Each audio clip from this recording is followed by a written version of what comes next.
நான் வந்து எம். சுப்பிரமணிய ஐயா பேர். நான் வந்து விவசாயி ஐயா. கிராமத்தில் தான் இருக்கிறேன்.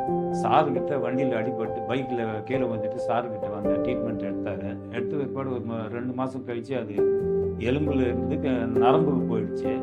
அதனால் வந்து ஆப்ரேஷன் பண்ணணும்னு சொன்னார். வேறு டாக்டர்கிட்ட சொன்னார். நான் சொன்னேன், ஐயா காந்தி சார் ஐயா நீங்கள் இருந்தால் தான் பண்ணுவேன், நான் வேறு ஆள்கிட்டலாம் நான் போய் பண்ண மாட்டேன் அப்படின்னு சொன்னேன். அப்படின்னா அப்பா நான் இருக்கிறேன், உனக்கு நரம்பு டாக்டரும் கூட இருப்பார், நான் வந்து எலும்பு டாக்டர், அவர் வந்து நரம்பு டாக்டர் இருப்பாருன்னு சொல்லிட்டு 2 பேரும் சேர்ந்து மேத் ஹாஸ்பிட்டலில் ஆப்ரேஷன் பண்ணாங்க. 25 நாள் ஆச்சு. இப்போ தான் வந்து இன்னும் தையல் பிரிக்கல. தையல் பிரிச்சா சார்கிட்ட காட்டணும்.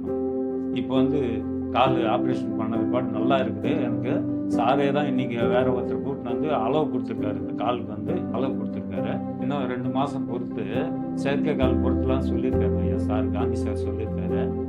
2 மாதம் பொறுத்துன பிற்பாடு நடக்கலான்னு தைரியமாகவும் சொல்லியிருக்காரு.